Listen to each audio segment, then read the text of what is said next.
I'm very, very lucky right now to be joined by Alice in Chains, Jerry Cantrell. I've been a huge fan. Jerry, thank you so much for coming by. Ready to talk some football? Yeah, let's do it. All right, so Nice T-shirt, by the way. Oh, I got this. I got this in January of my freshman year of college at BU. You guys played at BU. I was on the rail, so that was an awesome experience for me. So thank you for that. But let's start off. So I've heard you're a huge fantasy football guy. What kind of started that whole process with you to become like so into fantasy football? Mike Inez, our bass player, is actually who got me into fantasy football, and he had a league with a couple of friends. I played for a couple of years, but it was kind of like 2 or 3 guys wouldn't set their lineup about half the time, so I kind of got tired of that, and I'm like, you know what? Why don't we start a charity league? You and me start a charity league, and then we'll reach out to a lot of our friends in the music world and sports and entertainment, and we'll play fantasy football, and we'll raise money and donate the money to charity every year. So we've been doing that. I think this is our 8th year, the AIC League, and I'm in Fab's league this year, which is kind of nice with him. And yeah, it's I'm a huge football fan. Mike's a huge football fan, and it's kind of fun to play that element of it, the fantasy element of it, because I watch it anyway and I love it. And the part where we get to raise some money and give it away every year is fun too. So. That's an incredible thing to do. And you mentioned Fabs, the great Mike Fabiano, Hall of Fame fantasy player. Does he give you any tips? Do you have any tips going in this year, or you're pretty good now? 8 years, you said, so you're pretty ready to go. I feel kind of honored. He asks me my opinion once in a while, but I do send him quite a lot of texts. The good thing about knowing guys like Fabiano and Matt Berry and Rich Eisen and a bunch of guys is I get a lot of information, so I'm a fan of theirs. Their analysis, and so I lean on them for sure. Yeah. So you mentioned Mike Eisen as the bass is huge. I believe he's a Raiders fan. Is that correct? Yeah, he's a Raiders fan. I'm a Seahawks and Steelers fan. Yeah. Right. So have you guys like watched football together? Maybe like a Seahawks Raiders game, and it's like, and you guys get crazy heated going back and forth. Or? Yeah, I like to bring up the immaculate reception. He loves that. He digs it. I just do it every once in a while for him. Put him in the right mood. So our host of our podcast, Dave Damashek, huge Steelers fan. You said you were a Steelers fan growing up, and now obviously a big Seahawks fan. What made you fall in love with the Steelers as a kid? Well, the Steelers of the '70s. I was 10 when we finally got a team in Seattle, so I was already well into football. By the time I was about 6 or 7, I was a nut. And my dad was a Cowboys fan, so the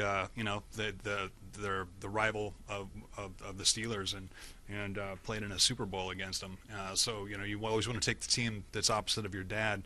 Plus that team was just so dominant. I mean, 4 Super Bowls in 6 years, I think, so that I grew up loving football by kind of loving the Steelers, and then we got our own team in Seattle. So I can't abandon my love for the Steelers because I love the Seahawks as well. Until the year that they played each other in the Super Bowl, it was kind of fine because I could I could root for one, and one would be gone, and I'd still have another team. They were both AFC teams, but the one year that they played each other was probably the best and worst experience of my life. I was at that game, so. Having your favorite team lose to your other favorite team was kind of weird. Yeah, that's like almost like a win-win for you, kind of. And lose. Yeah, and this year both teams are great. Actually, Shaq, the host of the podcast, picked both those teams to make it to the Super Bowl. Steelers looking pretty good right now. The Seahawks have to deal with injuries. Obviously, Richard Sherman going out. So, what are your thoughts on the Seahawks going forward? Do you think they're going to be the NFC favorite? As long as they get home field, they could do some damage.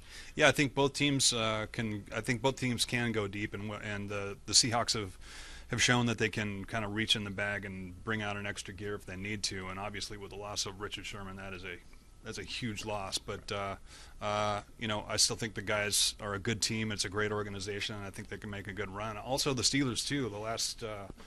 The last 2 or 3 years, I think they could have made it easily, except for injuries as well.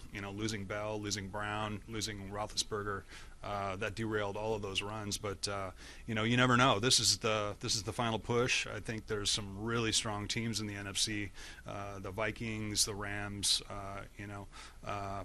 for the Seahawks to have to contend with, and obviously the Eagles, who are just rolling hard. And AFC, you got to deal with the Patriots, and but I think we got a victory there.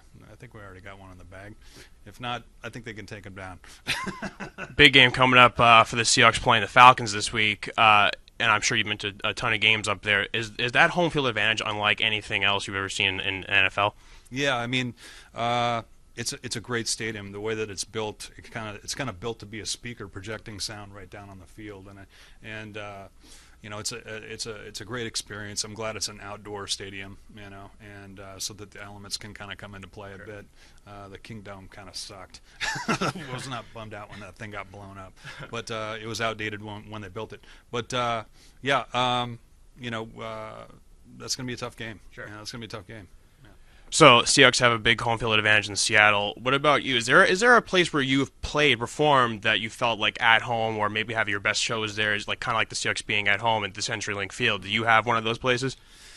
We're lucky enough to travel like all over the world, so it's really tough to say like one place is better than another. I mean, each country and people kind of are different, and even cities within those. So, it's more regional. I mean, one place we always like to go is Rio, and we've had the opportunity to play Rock in Rio a few times, and those are really memorable. And the English festivals are always incredible. Just a sea of people and all over the states. I used to. Red Rocks is always kind of fun to play just because of how it's built. It's just kind of like a natural amphitheater built into the mountain, they're all cool, and they're all kind of unique and different as well. So you've definitely shown a ton about sports. Mentioned Mike Inez loves sports as well. We just saw a movie come out with Pearl Jam's Eddie Vedder loves his Cubs. Who out of your contemporaries, maybe in Seattle, who do you would say is the biggest sports nut? Well, I gotta be in the running. I know Kim Thale is a huge Mariners fan, and Jeff Ament used to be a gigantic Sonics fan, but we don't have the Sonics anymore, unfortunately. Thanks a lot, Oklahoma. I'm the only guy that won in that loss, by the way. I've got family in Oklahoma as well, but it still sucks that we don't have a team, But Duff McKagan's a huge fan of the Seahawks, So I think we all love our town, love our teams, and we respect and support them. The one cool thing about all that is you guys all seem so interconnected, so like close. Would you consider the Seattle, all the you guys like the band from Seattle in that era, like kind of like a brotherhood? Because you guys seem all so close. Yeah, well, it's it's a city, but it's kind of like a big small town. It's not that big, you know what I mean? And we all hung out together, and most of us pretty much were all out of the same office downtown above the Central Tavern. We had an office space up there with Kelly Curtis and Susan Silver, who basically managed us all except for Nirvana. So yeah, we're proud to come from our town and to have come up with a bunch of talented and great human beings as we had in that town, and people that I still call my friends, and I respect immensely as artists, So yeah, that's awesome. Music fans love that.